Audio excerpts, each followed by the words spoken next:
بسم اللہ الرحمن الرحیم۔ میں سمجھ سکتا ہوں کہ اس وقت آپ کے دل میں یہ شدید خواہش ہے کہ آپ کی زندگی بدل جائے۔ کیا آپ کی دعائیں قبول نہیں ہو رہی؟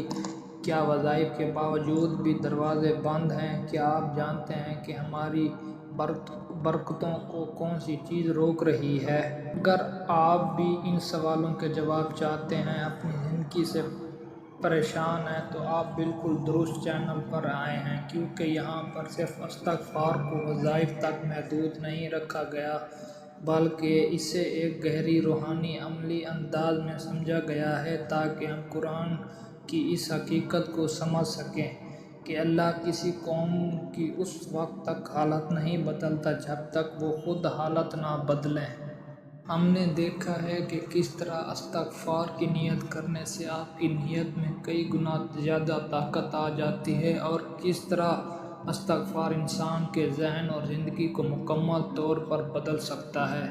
کبھی کبھی مسئلہ دعاؤں کی کمی کا نہیں ہوتا، بلکہ وہ گناہ ہوتے ہیں جنہیں ہم چھوٹا سمجھ کر چھوڑ نہیں دیتے۔ جب بندہ سچی توبہ کرتا ہے تو اللہ اس کے لیے ایسے راستے کھول دیتا ہے جہاں سے وہ سوچ بھی نہیں سکتا۔ آج ہم ایک ایسے شخص کا واقعہ سنانے جا رہے ہیں جس نے اپنی زندگی میں بہت بڑی تبدیلی دیکھی۔ وہ شخص بتاتا ہے کہ پچھلے 3 سال سے اس کی زندگی انتہائی مشکل تھی۔ وہ خود کو ایسے محسوس کرتا جیسے وہ 4 دیواری میں قید ہو۔ یہ کوئی معمولی پریشانی نہیں تھی، بلکہ ایک گہرا روحانی اور ذہنی امتحان تھا۔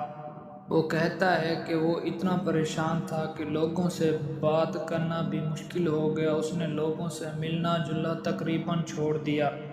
اس دوران اس نے ہر ممکن کوشش کی، روحانی علاج کیا، قرآن پاک کی تلاوت کی، قیام اللیل کیا، ہر وہ عمل کیا جو اسے بتایا گیا اس نے کیا، لیکن اندر سے وہ ٹوٹ چکا تھا۔ وہ دنیا کو دکھا رہا تھا کہ سب کچھ ٹھیک ہے، لیکن حقیقت میں وہ اندر ہی انتہائی اکیلا اور گنہگار ہونے کی وجہ سے کافی پریشان تھا۔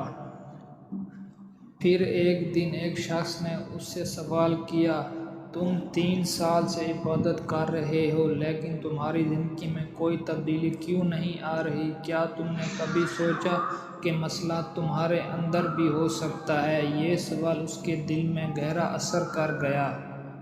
پھر اس سے پوچھا گیا، کیا تم اللہ سے زیادہ طاقتور ہو؟ وہ فوراً کانپ گیا اور کہا، نہیں، میں تو ایک کمزور انسان ہوں۔ اسے سمجھ آ گئی کہ جب انسان تنہائی میں گناہ کرتا ہے تو وہ کہیں نہ کہیں یہ سمجھ رہا ہوتا ہے کہ وہ اللہ سے چھپا ہوا ہے یا طاقتور ہے، حالانکہ حقیقت یہ ہے کہ وہ خود کو نقصان دے رہا ہوتا ہے۔ یہ بات اس کے دل میں اتر گئی اور اسے اپنی غلطی کا احساس ہوا۔ اس نے فیصلہ کیا کہ اب وہ سچی توبہ کرے گا اور اپنی زندگی بدل دے گا۔ اس نے استغفار کو اپنی زندگی کا حصہ بنا لیا اور روزانہ ہزاروں مرتبہ استغفار پڑھنا شروع کر دیا۔ اس کے ساتھ اس نے نیت کو بھی خالص کیا کہ سب کچھ صرف اللہ کی رضا کے لیے ہے۔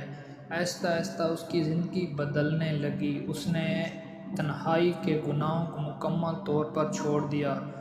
اسی دوران وہ ایک دفتر میں کام کرتا تھا اور اسے گھر کی ضرورت تھی۔ 40 لوگ پہلے سے قطار میں تھے۔ اسے امید نہیں تھی کہ اسے جلد گھر مل جائے گا۔ رمضان کے دنوں میں اچانک اسے دفتر بلایا گیا اور بتایا گیا کہ ایک گھر خالی ہو رہا ہے۔ وہاں معلوم ہوا کہ ایک شخص 3 سال سے وہ گھر چھوڑ کر جا رہا ہے، بلکہ اتنے ہی سال جتنے اس شخص کی مشکل جاری تھی۔ پہلے اسے بتایا گیا کہ ابھی گھر نہیں مل سکتا، لیکن اس نے کہا، میں یہ گھر اللہ سے مانگ رہا ہوں، انسانوں سے نہیں۔ اس نے استغفار کے ساتھ درود ابراہیمی بھی شروع کیا۔ حیرت انگیز طور پر جو کام مہینوں میں ہونا تھا وہ صرف 2 گھنٹوں میں ہو گیا۔ صبح وہ دفتر گیا اور دوپہر تک اس کے ہاتھ میں گھر کی چابیاں تھیں۔ یہ اس کے لیے ایک واضح تبدیلی تھی۔ وہ کہتا ہے کہ جب انسان اللہ کی رضا کے لیے گناہ چھوڑتا ہے اور سچی نیت کے ساتھ استغفار کرتا ہے تو اس کی زندگی میں ایسے دروازے کھلتے ہیں جس کا وہ تصور بھی نہیں کیا جا سکتا۔ اس نے یہ بھی سیکھا کہ رزق صرف پیسے نہیں ہوتے بلکہ سکون، صحت اور آسانیاں بھی اللہ کی بڑی نعمت ہے۔ آخر میں وہ یہی کہتا ہے کہ انسان کی مشکل اکثر اس کے اپنے گناہوں اور غلطیوں اور عادتوں کی وجہ سے رکی ہوئی ہوتی ہے۔ جب انسان سچے دل سے اللہ کی طرف لوٹ آتا ہے تو اللہ اس کے لیے ہر بند دروازہ کھول دیتا ہے۔ ہمیشہ اللہ سے بہتر گمان رکھنا چاہیے اور استغفار کو اپنی زندگی کا حصہ بنا لے۔